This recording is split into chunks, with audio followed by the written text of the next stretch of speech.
Buenas tardes. También muchas gracias por venir y Alonso, por supuesto, Alonso y al ciclo de Ciencia Compartida por invitarme. Como dijo Alonso, ¿no? El título de la charla es La corriente de Kuroshio en el mar de China Oriental. Vaya, aquí hay una pequeña anécdota porque, claro, como dijo Alonso, bueno, soy de Tenerife, aunque hice mi tesis en Baleares y trabajo en el IO de Canarias, que está en Tenerife. Lo que ocurre es que cuando estaba solicitando la beca Marie Curie, la solicité juntamente con Peter Lindner, ¿no? Luego contaré un par de cosas más sobre él. Y entonces me aconsejó de que ya que tenía esta opción de poder ir a un sitio diferente, pues trabajar en un tipo de datos o sobre todo en un área que nunca más, o que posiblemente no volvería a serlo, porque las aproximaciones de estudio son diferentes. Entonces esa fue la razón de que hiciese un estudio centrado en la corriente de Kuroshio en el mar de China Oriental, que bueno, de aquí puede sonar algo como que no tiene nada que ver. Básicamente porque la manera de estudiar que tiene en el Pacífico es muy diferente del Atlántico. Como dijo Alonso, este estudio fue parte de mi estancia en Scripps, que fue financiado por la Unión Europea, el programa Marie Curie, que les animo a todos a que ustedes son estudiantes de cuarto, ¿verdad? Tercero. De tercero, pero son solamente 4 años. Que miren este programa, que tiene muy buenas oportunidades dentro de la Unión Europea, pero también fuera de la Unión Europea. Y por supuesto también le agradezco al IO que cofinanció parte de la estancia. Y agradezco también a los coautores del estudio, Luca, Dong-Kyu Lee, Sen Yam y Peter Miller, con quien me fui a Scripps. Bueno, como dije antes, estamos hablando de la corriente de Kuroshio, de modo que voy a hacer un poco de introducción general de, bueno, qué es la corriente de Kuroshio y dónde está ubicada, un poco una cosa general sobre la corriente de Kuroshio. Esto es Norteamérica, Baja California, China, Corea, Japón, Taiwán. Esto es lo que se llama el estrecho. Luego pondré otra diapositiva que se vea más clara la zona geográfica. El estrecho es de Luzón y Filipinas, y el Ecuador está por aquí, ¿vale? Y las islas Hawái están aquí, para que un poco se ubiquen. En blanco tenemos líneas de geopotencial, de modo que nos da un poco una idea de cómo es el giro subtropical. Es decir, tenemos la corriente de el giro subtropical, que es análogo al que se encuentra en el Atlántico. Si el que habría, digamos que esto es Florida, pues aquí empezaría el giro subtropical del Atlántico Norte, ¿verdad? Pues aquí tenemos similarmente el mismo giro, porque los vientos tienen la misma dirección. Lo que ocurre aquí, en vez de llamarse la corriente del Golfo, se llama la corriente de Kuroshio. La corriente de Kuroshio empieza, digamos, más o menos por aquí, no hay un punto exacto donde comienza. Empieza por aquí, pasa paralelo a Taiwán, sigue por el borde del mar de China Oriental, sigue después paralelo a la costa de Japón y después se adentra en el Pacífico en lo que se llama la extensión de la Kuroshio. Continúa, aquí tenemos la corriente de California, pero que también en parte es asociado al afloramiento, ¿no? Porque es mucho más grande este mar que el Océano Atlántico. Aquí está muy diferenciada la parte que es de afloramiento de la parte que es del giro, y cierra, digamos, la corriente norecuatorial, que es la que se bifurca y da lugar a la corriente de Kuroshio y a la corriente de Mindanao. Una cosa interesante con respecto al Atlántico que sí ocurre en el Pacífico es la existencia de esta zona de aquí. El color de fondo es proporcional a la energía cinética, es la varianza de la altura del nivel del mar obtenida con altimetría, de modo que de alguna manera es proporcional a la energía cinética, o es un proxy para la energía cinética, de modo que obviamente tenemos un máximo en la zona de la corriente del Golfo, o sea, la corriente del Kuroshio, y luego tenemos aquí un máximo en lo que se llama la contracorriente subtropical. Y todo este máximo va desde esta zona de aquí hasta el sur de las islas de Hawái, porque aquí hay una contracorriente asociada al sotavento de las islas, un poco lo que ocurre también en Canarias, pero aquí hay mucha más larga escala, y de hecho esta corriente se une con la corriente de sotavento de las islas de Hawái. Y hay un máximo de energía cinética tanto en la corriente de Kuroshio como asociado a esta contracorriente subtropical. De modo que esto es un poco el esquema más general de cuál es el giro subtropical en el Pacífico Norte. Haciendo un poco más centrado en la zona de interés, en la zona donde hicimos el estudio, como os comentaba, tenemos la corriente norecuatorial, que es la que digamos que llega a las Filipinas y se bifurca. La parte hacia arriba es la que se denomina la corriente de Kuroshio y la parte hacia el sur es la que se denomina corriente de Mindanao. El estrecho de Luzón, la corriente de Kuroshio sigue paralela al estrecho de Luzón. Taiwán entra en el mar de China oriental. Aquí hay un pequeño paso, después hay otra diapositiva. Esta es la sigla en inglés y se llama Estrecho de Taiwán del Este. Sigue en el mar de China, corriente Kuroshio, las islas de Japón, pasa por el estrecho de Otakara y luego aquí hay dos pequeñas recirculaciones, la recirculación de las islas Ryukyu y la corriente subtropical, la que antes os indica que había un máximo de energía cinética y que es interesante porque después como después veremos. Y ya el siguiente zoom, solamente tenemos Taiwán. Aquí tenemos en negro tenemos la isóbata de 200 metros, que es un poco la que define la diferencia entre la plataforma y el océano abierto.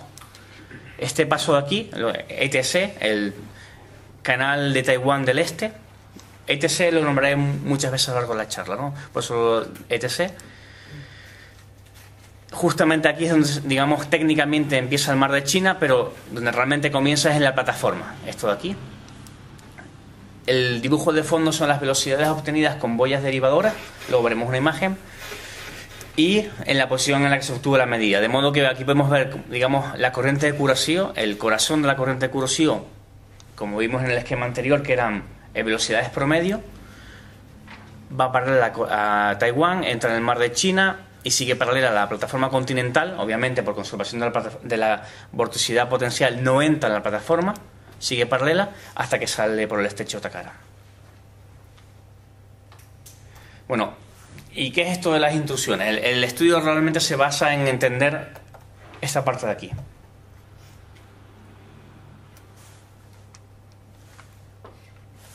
Perdón.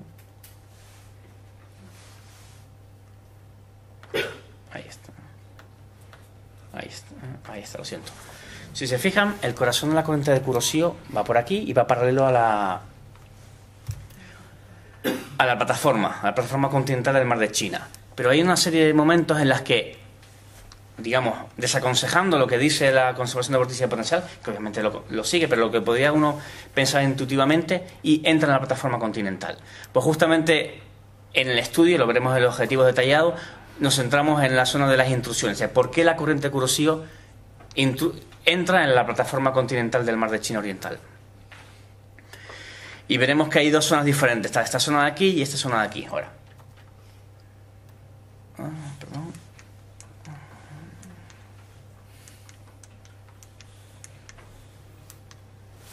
Vale. Ahora. ¿Qué son las intrusiones de la corriente de Kuroshio? Como podemos ver aquí, o sea, tenemos un diagrama de temperatura a 25 metros, salinidad de 25 metros, y vemos que hay, digamos, manchas o zonas de aguas más cálidas y más dulces, que son las aguas que corresponden a la corriente de Kuroshio. Y podemos encontrar estas aguas más dulces y más cálidas. Aquí está, esto de aquí viene a ser el límite de la plataforma, incluso dentro de la plataforma. De hecho, hasta unos 90 kilómetros en el interior de la plataforma. De hecho, he puesto esta imagen a propósito, que es una imagen relativamente antigua, incluso no lo sé si lo podrán ver ahí, pero las medidas de las isobatas no están en metros, están en phantom. Porque esto es un hecho conocido desde hace muchos años, el que la corriente de Kuroshio entra en la plataforma del mar de China. Pero la teoría de por qué se formaba hasta que nosotros sacamos este estudio era básicamente que estaba asociado al forzamiento del viento. Aquí durante el invierno tenemos, en esta zona de aquí, que es una zona tropical, tenemos un viento monzón, tenemos en invierno y en verano, y son muy diferenciados, de modo que el viento en invierno sopla en esta dirección, o sea, viene del nordeste. O sea, por Ekman, la teoría básicamente decía que por Ekman teníamos que la corriente de Kuroshio era empujada, o sea, el transporte de Ekman, si esta es la corriente, sería perpendicular a la corriente, era empujada hacia la plataforma. Y esa era un poco básicamente la teoría de por qué se formaban las intrusiones. Si bien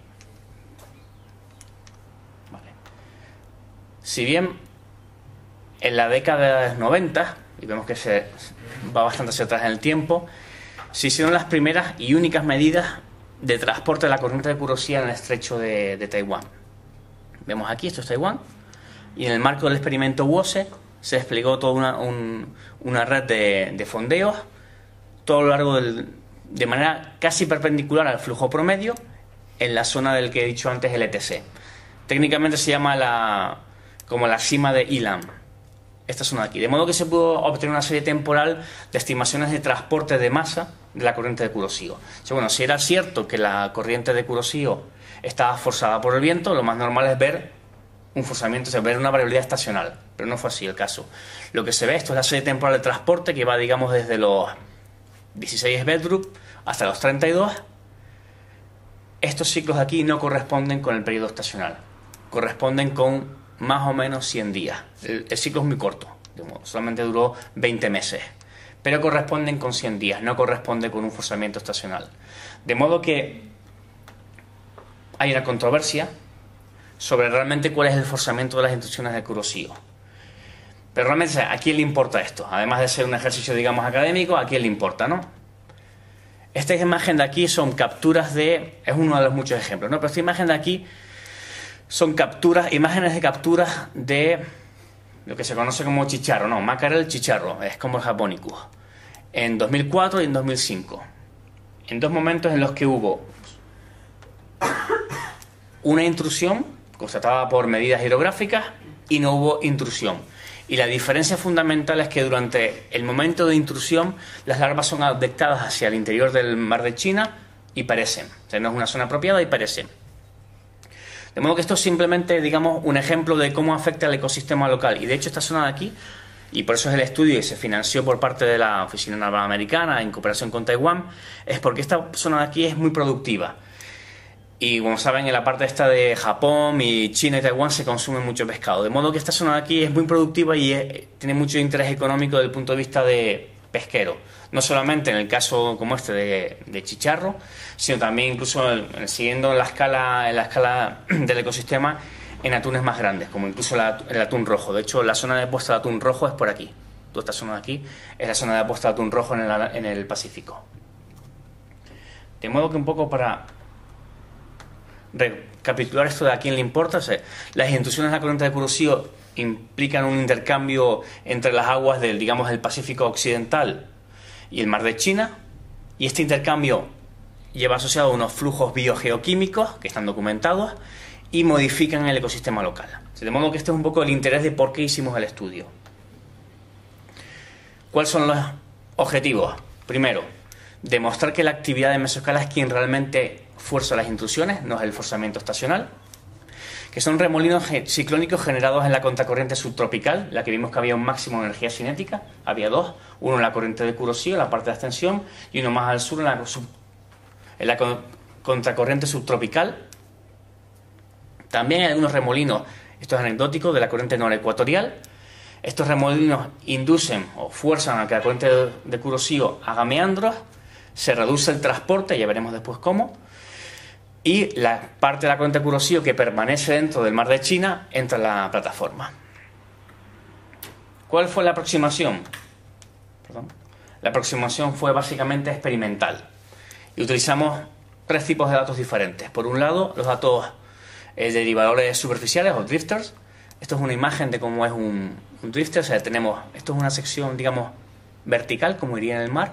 Tenemos la manga, que mide 5 metros, el centro de la manga está a menos 15 metros y luego en superficie va la boya emisora, que lo único que hace es emitir la posición, temperatura, incluso algunos con salinidad, y la velocidad se estima básicamente por diferencias entre dos posiciones diferentes.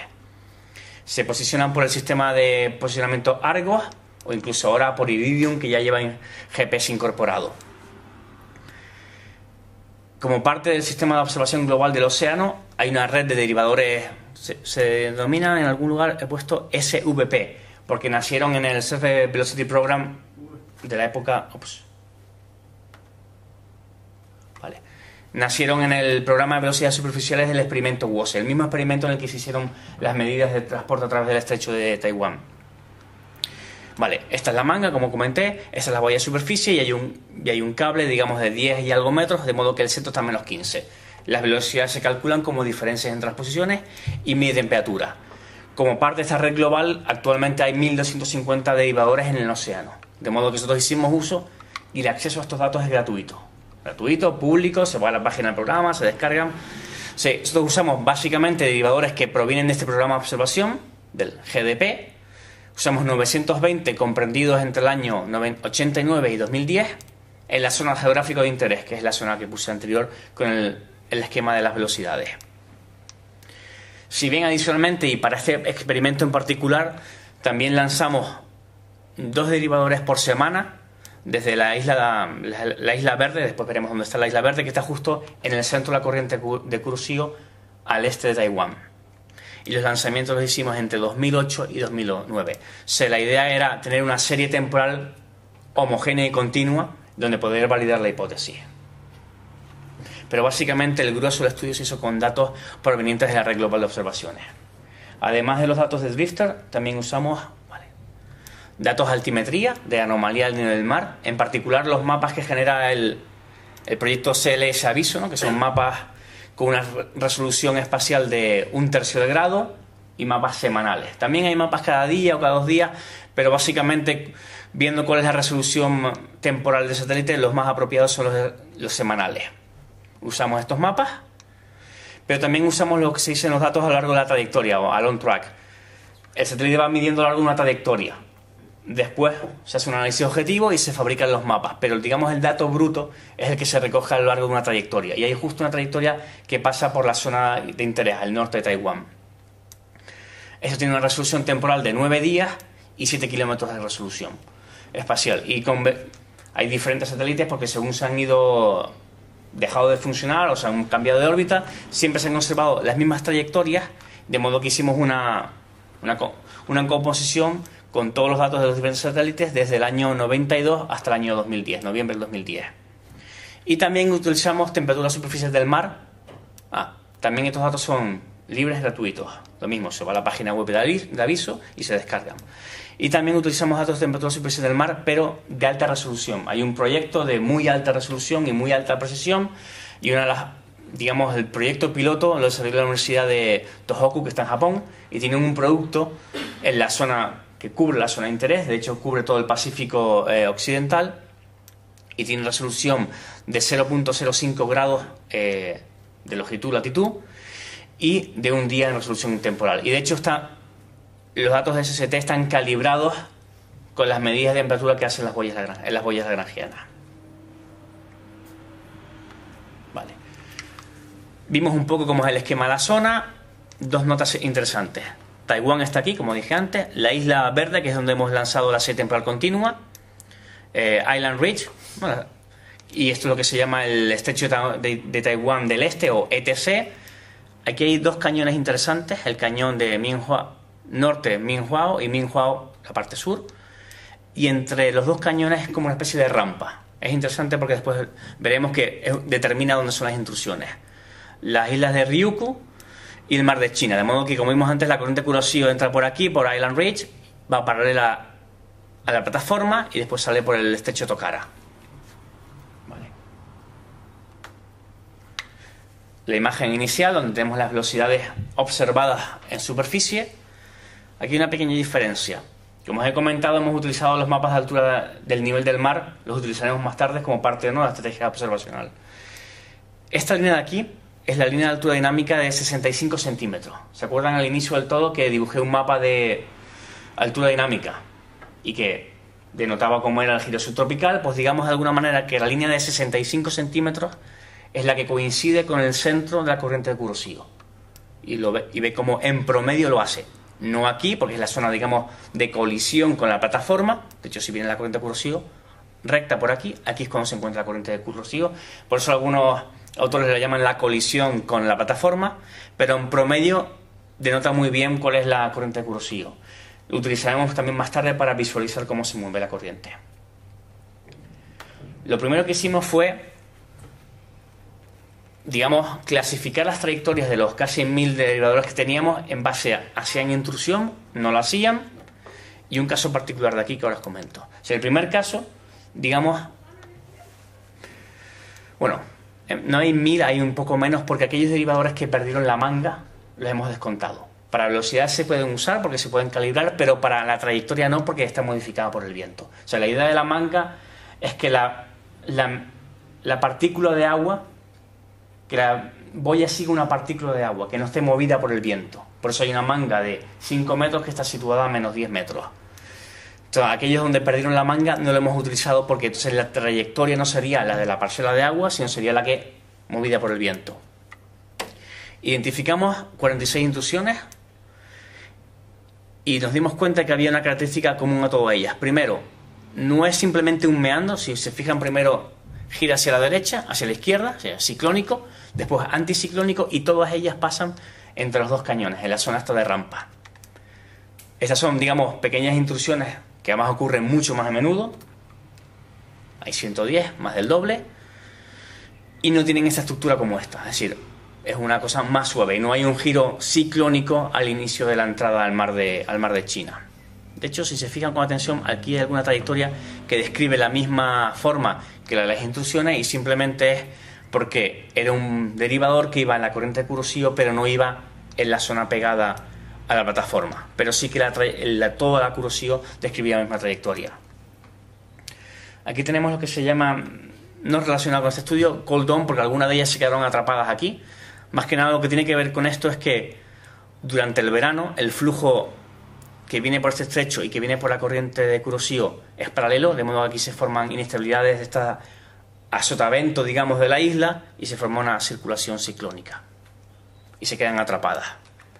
Y el resto de las boyas.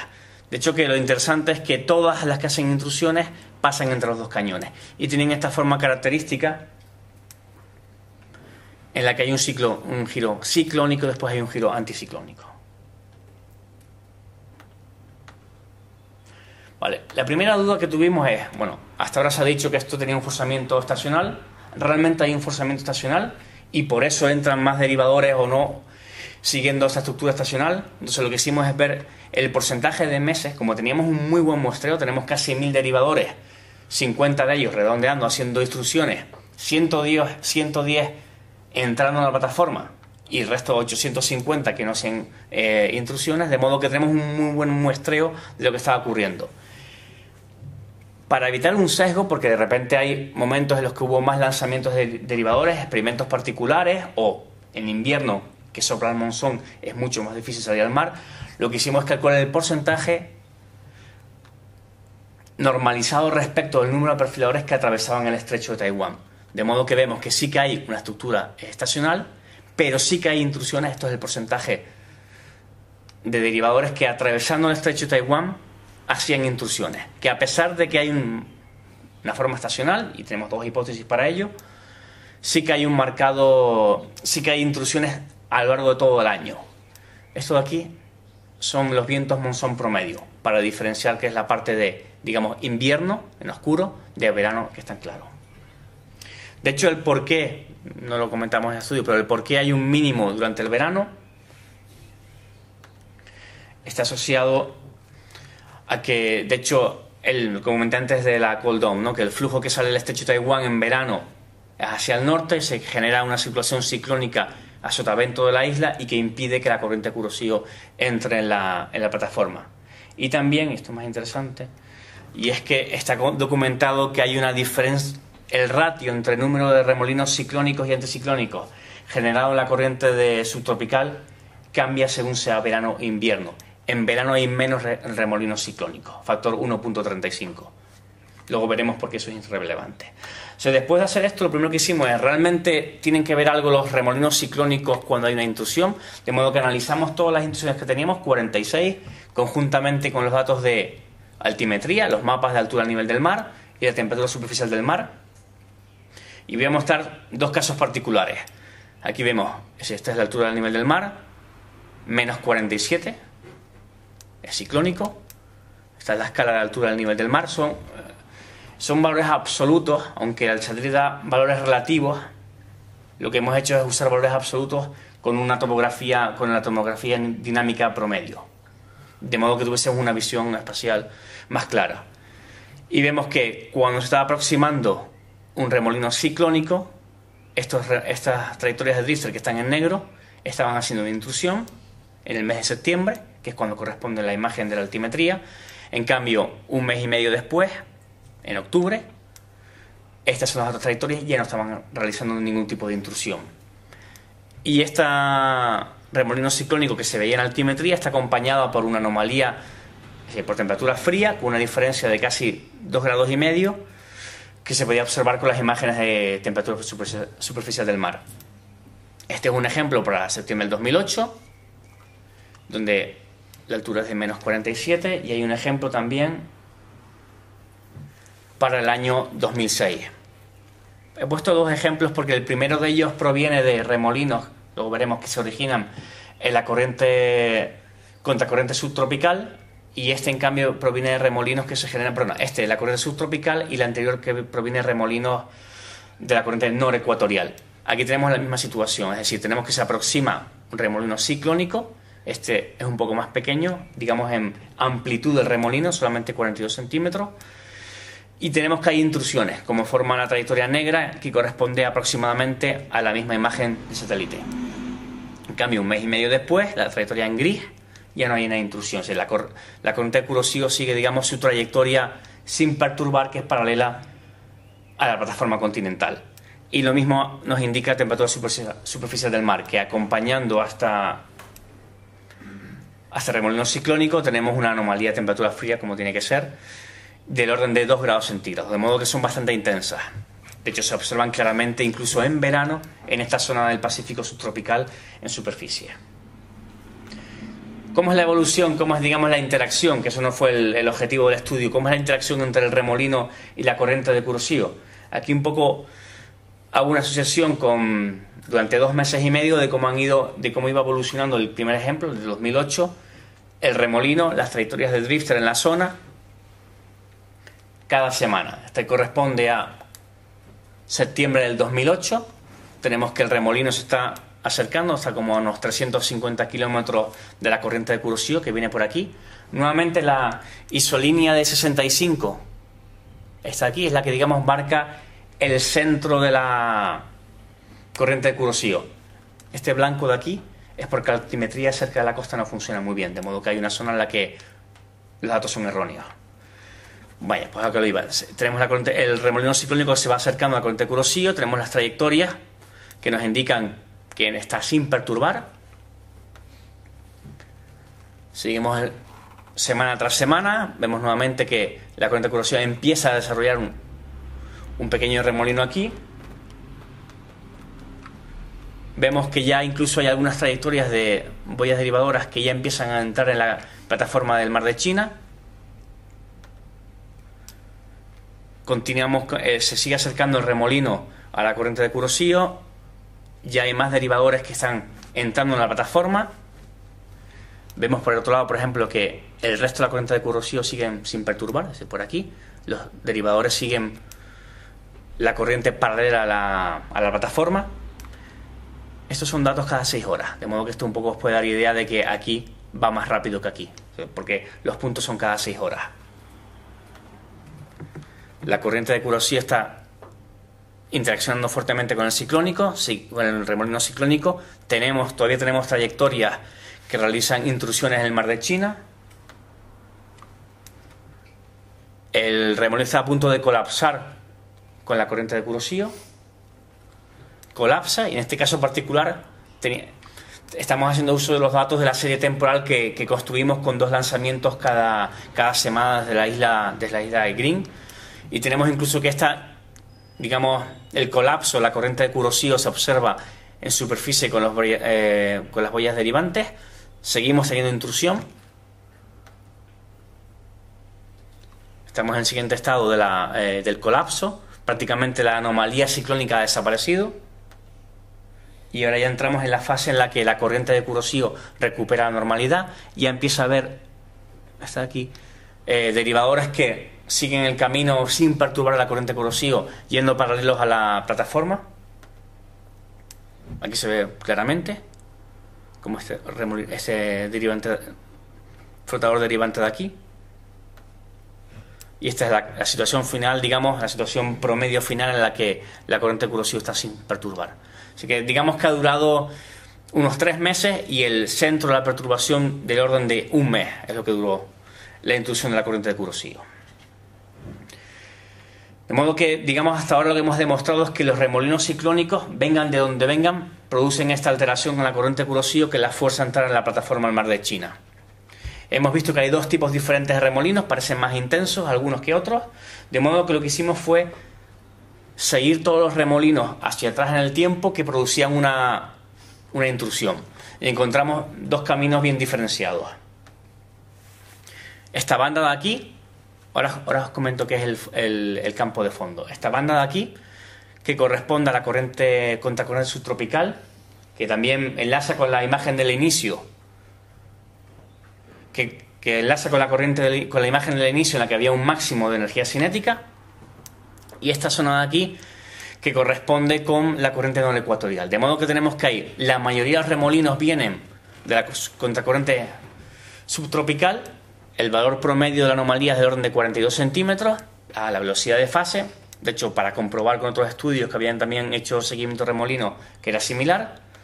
Y en el caso de la contracorriente no ecuatorial, los remolinos son en promedio con mayor amplitud, 57 centímetros de anomalía, y velocidad muy similar. El por qué, no lo detallo mucho aquí, porque hay una diferencia entre los remolinos de la corriente norecuatorial y subtropical, contracorriente subtropical, incluso siendo estos más intensos que los de aquí, cuando en la imagen de energía cinética era mucho más intensa esta zona, porque aquí hay una influencia de los tifones. De hecho, saben que un tifón, o lo que llaman huracán en el Pacífico, hace un upwelling en la zona central, de modo que intensifica el afloramiento, intensifica el remolino. Y es lo que ocurre: si seguimos estos remolinos, llegan por aquí con una amplitud relativamente pequeña, la normal que deberían tener en la zona de la corriente no ecuatorial, que tienen menos actividad de mesoscala, y cuando llegan a esta zona de aquí, si coinciden con un huracán, se amplifican enormemente, y es lo que ocurre con todas estas trayectorias. Y de hecho son los remolinos enormes que llegan y colapsan con la corriente de Kuroshio. De hecho, esto está documentado. El campo de fondo es lo que se llama el skewness, la simetría de la altura del nivel del mar, que lo hice para ver que hay también dos zonas diferentes. Una donde tienen un skewness positivo y uno negativo, de modo que esto está hacia el lado más intenso de la distribución normal, y por lo tanto los remolinos tienen mayor amplitud que en el lado positivo. De modo que una vez confirmado que los remolinos vienen de la corriente subtropical y la corriente norecuatorial, queríamos demostrar que realmente cuando llegan estos remolinos perturban todos ellos de la misma manera la corriente de Kuroshio y la fuerzan a entrar en el mar de China. De modo que hicimos una especie de composición usando todos los datos de altimetría y todos los datos de boyas derivantes de todas las intrusiones que vimos en la transparencia inicial, que entraban en el mar de China entre los dos cañones. Hicimos un promedio de la altura al nivel del mar, le añadimos un promedio de la anomalía, le añadimos el campo medio de altura al nivel del mar, de modo que tuviésemos una composición espacial, y nuevamente aquí tenemos la isolínea de 65 centímetros que marca el centro de la corriente Kuroshio. Hicimos lo mismo para el caso de intrusiones, y luego hicimos un promedio con todos los valores, excepto cuando había intrusiones, y 2 semanas antes y 2 semanas después, para evitar cualquier contraindicación. Y tenemos, digamos, los dos modos de operación de la corriente de Kuroshio. Tenemos el modo de intrusión, tenemos esta estructura ciclónica que está afectando la corriente de Kuroshio. La corriente de Kuroshio entra en el mar de China, lo hace a través, incluso el mapa, las imágenes de altura del nivel del mar muestran cómo lo hacen a través de la zona entre los dos cañones, y después ya continúa sin perturbar, paralelo a la plataforma. Y en el caso de la corriente de Kuroshio, sin perturbar, sigue todo el tiempo paralelo a la plataforma y ligeramente entra en la zona, digamos, de colisión, en la zona en la que había muchas intrusiones, 110, porque son intrusiones pequeñas, que realmente es pequeñas oscilaciones de la corriente de Kuroshio. Como comenté al principio, antes de eso. Ahora bien, ¿por qué la corriente de Kuroshio entra en la plataforma del mar de China cuando la fuerza de los remolinos? O sea, ¿cuál es el mecanismo dinámico que hace que eso ocurra? Porque si entra en esta zona de aquí, que es menos profunda por conservación de la vorticidad potencial, lo que tiene que hacer es girar ciclónicamente. De hecho, que es lo que hacen todas las trayectorias que vimos aquí, que hacían pequeñas intrusiones. Así que, ¿cuál es el mecanismo que, digamos, que provee de esa situación ciclónica extra para que pueda vencer la conservación de vorticidad potencial, entrar bien dentro del mar de China y después ya salir. Entonces cogimos y de la misma manera que antes hicimos una especie de composición de las alturas del nivel del mar, hicimos lo mismo con las velocidades y obtuvimos el perfil promedio de velocidades en intrusión, en azul, y sin intrusión en negro. O sea, hay dos cosas interesantes. Primero, que hay un cambio de dirección, y eso lo veremos al final. Pero segundo, hay un cambio en el perfil de la velocidad. Tanto es así que si calculamos la vorticidad de la corriente de Kuroshio en este transecto de aquí, sin perturbar, y en el caso de perturbación vemos que hay un incremento de la vorticidad ciclónica en el caso de la intrusión. Es decir, que por algún mecanismo, posiblemente transferencia de vorticidad ciclónica por el remolino ciclónico, se incrementa la vorticidad ciclónica de la corriente de Kuroshio en la parte pegada a la isla, de modo que puede vencer el obstáculo que le representa la conservación de vorticidad potencial cuando entra a la zona menos profunda. Vale. Otra manera de demostrar que las intrusiones de la corriente de Kuroshio estaban relacionadas con la circulación ciclónica, la actividad de mesoscala en el Pacífico subtropical, era demostrando que la misma huella, y os explico qué es la huella, aparecía en las intrusiones. En esta zona del Pacífico subtropical, esto es un espectro de frecuencias, y en el color negro aparece reflejado el espectro de frecuencias de un punto aquí, que es representativo de lo que ocurre en toda la corriente subtropical. Y está demostrado por otros autores que hay un máximo en las bandas que van entre 60 y 220 días. Y está documentado porque ocurre así. De modo que si construimos un índice para las intrusiones, tanto en altura del nivel del mar como en temperatura superficial del mar, deberíamos ver esa huella. Es decir, hicimos un índice. En el caso de altura del nivel del mar, cogimos un punto en la zona de la corriente de Kuroshio que nunca se perturba y en la zona donde aparecen las intrusiones. De modo que cuando hay intrusión, la diferencia entre estos valores es 0, y cuando no hay intrusión, digamos, es el máximo, 65, el máximo de la diferencia de nivel entre sin Kuroshio y con Kuroshio. Hicimos lo mismo para temperatura. Cogimos un punto donde siempre está la corriente de Kuroshio y un punto en la zona donde la corriente de Kuroshio solamente llega cuando hay intrusión. De modo que la diferencia cuando hay intrusión es 0, porque en aguas calientes entran al mar de China, y sería, digamos, de orden de 3 grados cuando no hay intrusión. De modo que si hacemos un espectro de potencia de estos dos índices, deberían reflejar también la misma huella espectral que refleja la actividad de mesoscala. Y es así. Tenemos unos máximos relativos también en 65 y en 120, un poco menos en 220, pero esto es porque es causado más que por remolinos, por ondas de Rossby que se propagan desde el Pacífico Central. Pero básicamente en la banda principal aparece la misma huella dactilar. Como comenté al principio,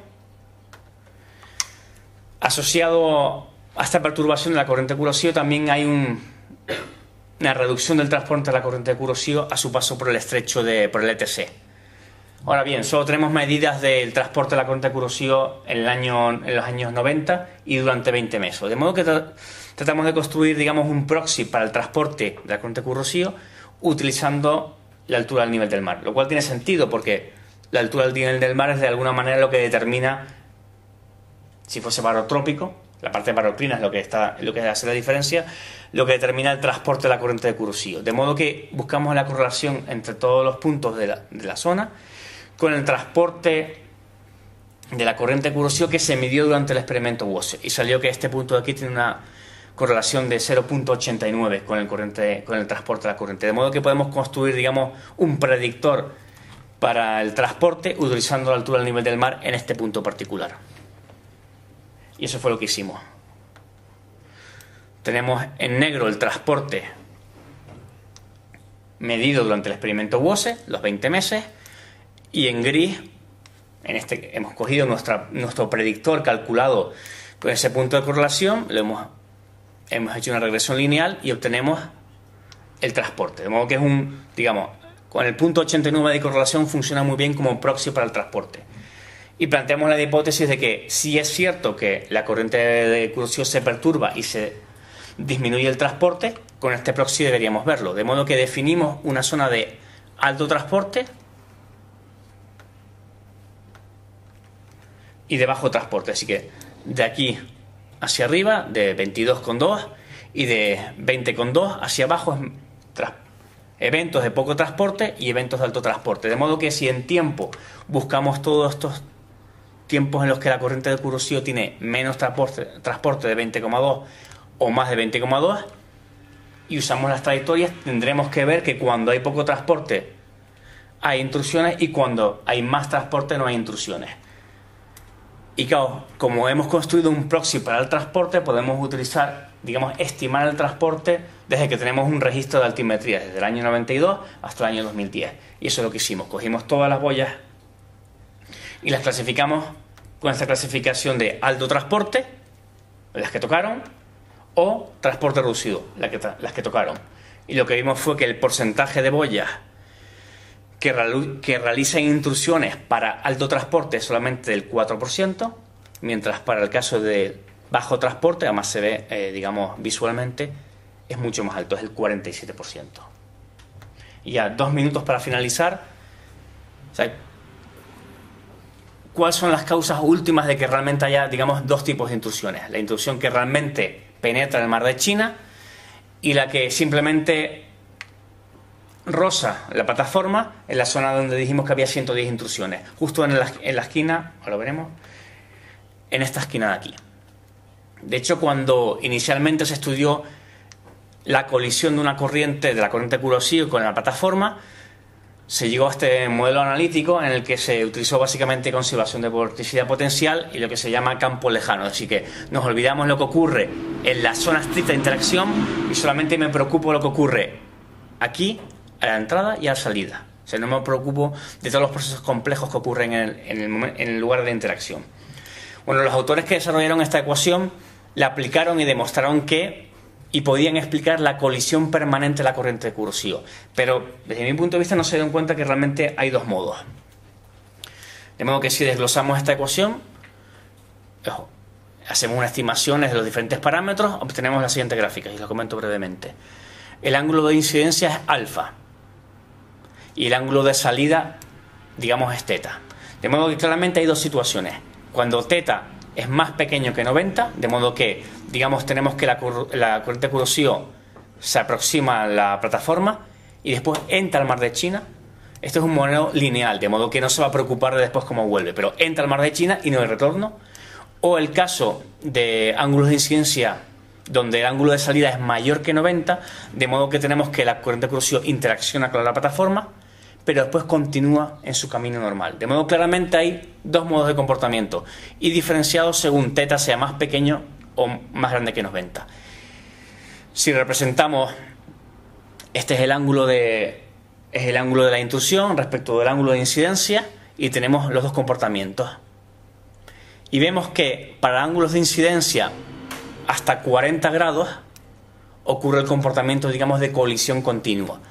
Y para ángulos de incidencia de mayores de 40 grados, que es este caso de aquí, que corresponde a esto de aquí, tenemos la formación de largas intrusiones, que es justamente lo que vimos en la diapositiva hace 2 o 3 diapositivas cuando yo calculé la velocidad promedio usando intrusiones o no intrusiones. De modo que el ángulo de incidencia calculado con esta ecuación, que tiene en cuenta la conservación de vorticidad potencial, es el que determina que haya una intrusión larga o no. Una intrusión, perdona por la traducción, una intrusión que penetra en el mar de China o que simplemente atraviesa el mar de China.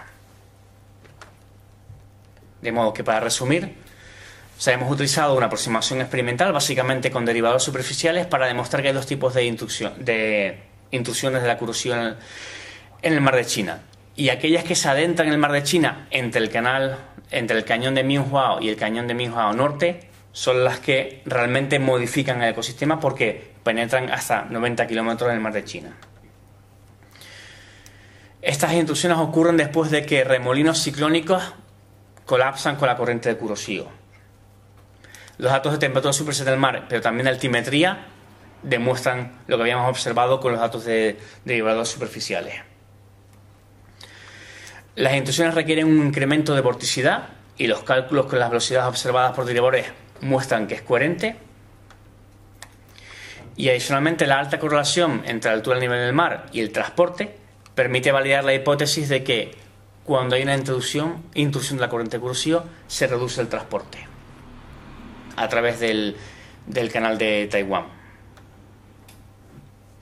De modo que para acabar con las conclusiones, hemos demostrado que son los remolinos ciclónicos que provienen de la contracorriente subtropical y de la corriente norecuatorial la que determinan las intrusiones, y además tenemos una herramienta predictiva, porque con las imágenes de altura del nivel del mar podemos ir visualizando semana a semana, y son imágenes que se obtienen en tiempo real, cómo es la evolución del campo de mesoscala, del campo de remolinos, de modo que vimos que duraba 2 meses o 3 el evento. Podemos hacer predicciones probabilísticas del momento en que va a ocurrir una intrusión, y de hecho validamos la hipótesis en 2008 con este pequeño modelo. Suficiente. Muchas gracias. Cualquier pregunta, por favor.